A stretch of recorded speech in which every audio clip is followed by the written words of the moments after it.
Ada seorang syekh cerita dalam salah satu ceramahnya, cerita tentang seorang dokter perempuan di sana, di Arab sana. Ada seorang anak lelaki bawa ibunya masuk ke dokter ini, subhanallah. Ibunya ini gila. Anak-anak muda belum nikah, dia bawa ibunya. Nanti ibunya tersenyum sendiri, ketawa sendiri. Masuk ke ruang dokter itu, mejanya dokter diputerin sama ibunya. Anaknya minta maaf, ya dok kata dia. Sekali-kali nanti ngeliat di televisi dokter itu ada gambarnya Ka'bah. Ibunya ngomong, nak kau bukan nak ngomong, kamu bohong mat kau bohong sama ibu. Katanya mau dibawa umroh ibu kata dia. Nanti diludahin anaknya, digigit anaknya. Nanti kerudungnya ibunya terbuka, dipasangin lagi.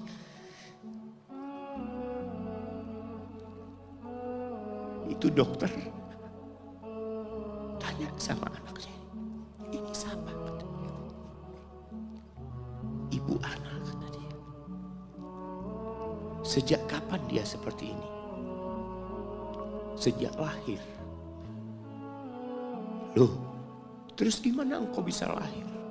Iya, sama kakek anak, ibu anak dinikahkan. Tapi 10 bulan diceraikan. Ya karena seperti ini, anak lahir dari rahim ibu anak. Dan seperti ini kelakuan. Iya, kata dia. Engkau berbakti sama dia, kata dia. Dia kan gak kenal sama engkau. Iya, dia gak tahu sama anak. Tapi Allah tahu kalau dia ibu anak. Allah tahu kalau dia ibu anak. Anak harus berbakti. Ditanya, ibumu sakit apa? Ibu kena gula. Katanya kena ini. Setelah dikasih resep, itu dokter cerita, pasiennya keluar ditutup pintunya. Dokter ini nangis.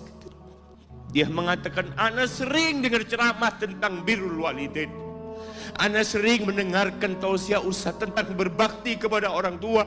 Tapi ana baru sekarang melihat kebaktian seorang anak sama orang tuanya. Ibunya gila, dia tetap berbakti. Dan dia mengatakan, iya ibu anak gak tahu sama anak. Tapi Allah tahu kalau dia ibu anak.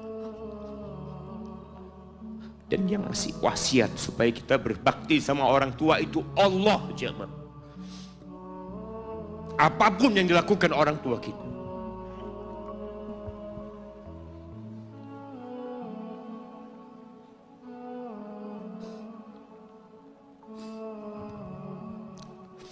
Apalagi ibu.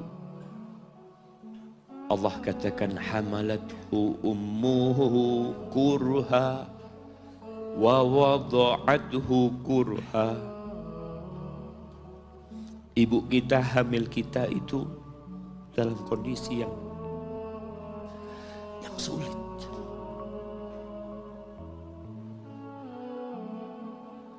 Ada ibu yang harus bed rest demi anaknya lahir.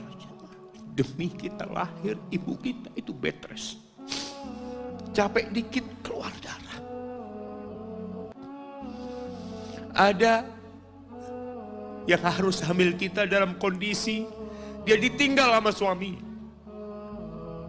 Dia harus cari nafkah sendiri. Ada yang harus muntah-muntah demi kita. Allah. Lalu kita berdiri buat ibu kita. Capek. Diceritakan seorang, ya kita semua tahu ceritanya, tentang 3 orang yang masuk ke dalam gua. Kemudian gua itu tertutup dengan batu yang menggelinding. Lalu mereka bertawasul dengan amal soleh mereka. Salah satunya yang mengatakan, ya Rabbi, Allahumma, ya Allah, aku punya 2 orang tua. Aku punya 2 orang tua. Yang aku senantiasa memberikan susu kepada keduanya sebelum keluarga yang lain minum susu. Dia sudah menikah, dia punya istri, punya anak. Pada suatu hari, ya Allah, aku kejauhan cari rumput. Sehingga aku balik dalam kondisi orang tua sudah tidur. Maka aku pereskan susu buat keduanya, ya Allah. Allah tahu, tapi dia mau cerita sama Allah. Dia ingin tawasul dengan amal soleh dia. Lalu aku taruh di wadah.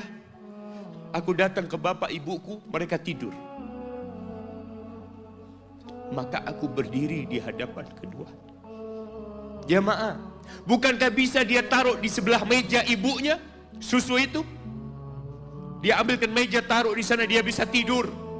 Dia sudah berbakti sama orang tuanya dengan seperti itu. Tapi anak ini tidak.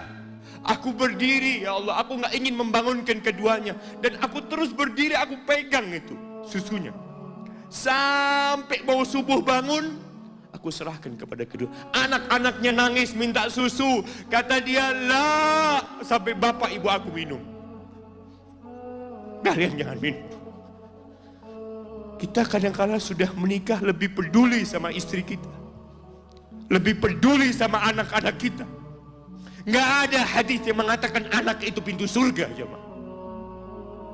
Yang ada itu orang tua pintu surga. Kita peduli sama anak-anak kita. Beli oleh-oleh buat istrinya. Ditelepon istrinya mau apa, kepingin apa. Pernahkah engkau telepon ibumu? Tanya, Umi kepingin apa, Umi? Ana lagi dalam perjalanan, Umi.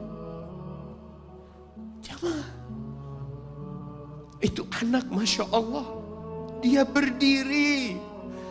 Kenapa dia kuat, jamaah? Karena dia tahu Allah yang nyuruh dia berbakti.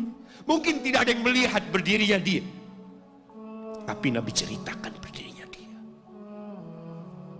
Dari malam jamaah sampai pagi. Berapa jam dia ingat, ibuku hamil aku 9 bulan. Capek. Ana semakin tahu dengan tugas besar seorang ibu dan pengorbanan seorang ibu. Setelah Ana menikah. Setelah Ana tahu bagaimana istri Ana hamil. Ketika dia harus tidur gak enak. Makan muntah. Muntah jemaah. Ana melihat istri Ana sampai lemas dia.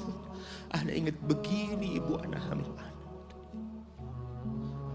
Lalu kita lupa jemaah. Kita sok sukses. Mungkin engkau lebih sukses dari orang tua.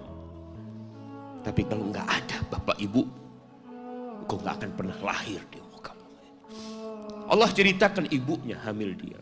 Wa wada'athu kurha, dan melahirkannya dalam kondisi sulit. Kadangkala perut ibu kita itu disobek demi kita keluar dari perut ibu kita. Antum meninggalkan luka di ibu. Itu dijahit. Kalau antum anak ketiga, Allahu Akbar, berapa kali dibelah perut ibu kita aja. Tubuhnya jadi jelek gara-gara kita. Tapi dia nggak peduli, yang penting antum lahir dengan selamat. Kalau ibu kita dikasih pilihan, ini nggak bisa diselamatkan dua-duanya. Salah satunya akan meninggal dunia. Kira-kira apa kata ibu antum? Iya, nggak apa-apa dok, selamatkan bayinya dok. Gak apa-apa dok, biar dia lahir dok. Subhanallah. Berapa banyak ibu yang meninggal dunia ketika dia melahirkan anak. Wa hamluhu wa fisaluhu 30 syahra. Hamilnya dan menyusuinya itu 30 bulan. Artinya bukan ketika antum lahir selesai lelahnya ibu kita. Memang ketika antum lahir dengan selamat, Allahu Akbar. Ibu itu lupa dengan rasa sakit dia 9 bulan. Ibu itu lupa dengan jeritan dia mengeluarkan kita ketika kesakitan. Itu lupa. Dia tersenyum, dia bawa anaknya, ditaruh di dadanya. Allahu Akbar. Kalaupun ada air mata yang menetes, Itu air mata kebahagiaan orang tua dengan hadirnya kita di muka bumi ini. Lalu kita bisa berjalan.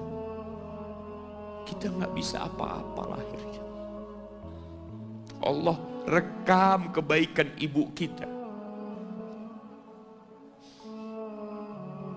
Kita disusui sama ibu kita. Berapa bulan? 2 tahun. 24 bulan disusui. Mungkin ada yang kurang, mungkin ada yang lebih. Tapi yang jelas kondisi kita tidak bisa berbuat apa-apa. Kita hanya bisa menangis, jemaah. Antum lapar menangis, buang kotoran menangis. Siapa yang datang membersihkan kotoran antum? Ibu antum. Yang gendong antum siapa? Ibu antum. Dia susui.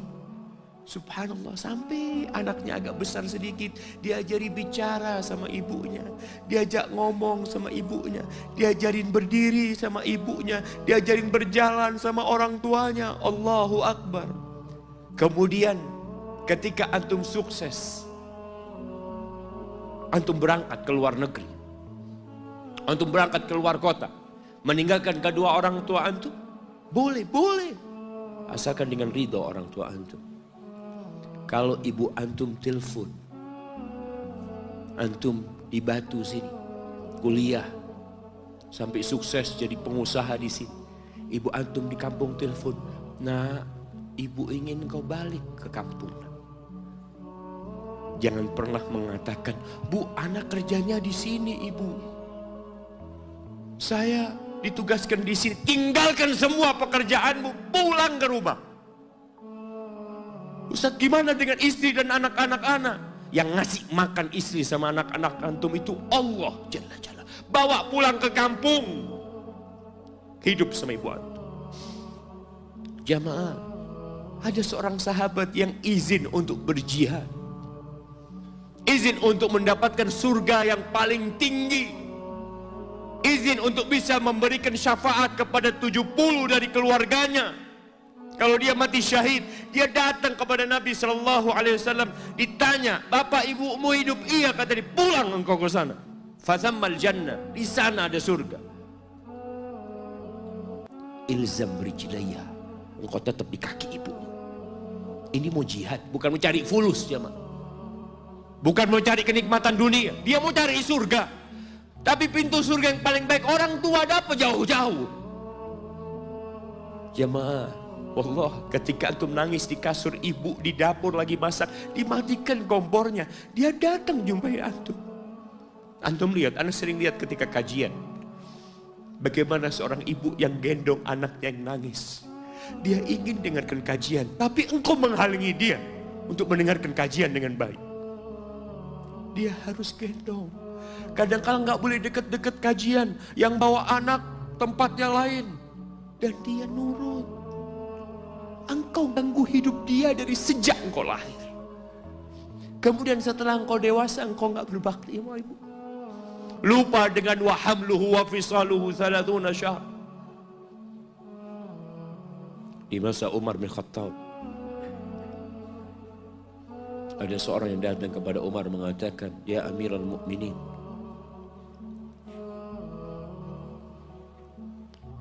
aku ini jadi kendaraan buat ibu. Aku ini yang membersihkan kotoran ibu, dan aku palingkan wajahku. Ibuku sudah lumpuh, gak bisa apa-apa, dan aku berusaha untuk berbakti sama dia. Aturani qad jazaituha. Gimana menurutmu? Apakah aku sudah balas kebaikan ibu? Kata Umar, la. Kata dia, enggak, belum. Ya Amirul Mukminin, bukankah aku sekarang ini telah berbuat kepada ibuku seperti ibuku berbuat kepadaku waktu aku kecil?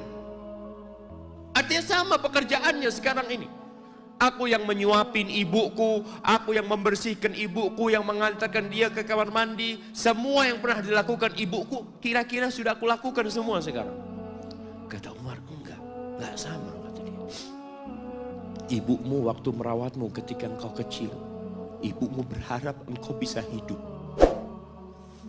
Sedangkan engkau sekarang merawat ibumu ketika sudah tua sakit-sakitan. Kau berharap ibumu mati.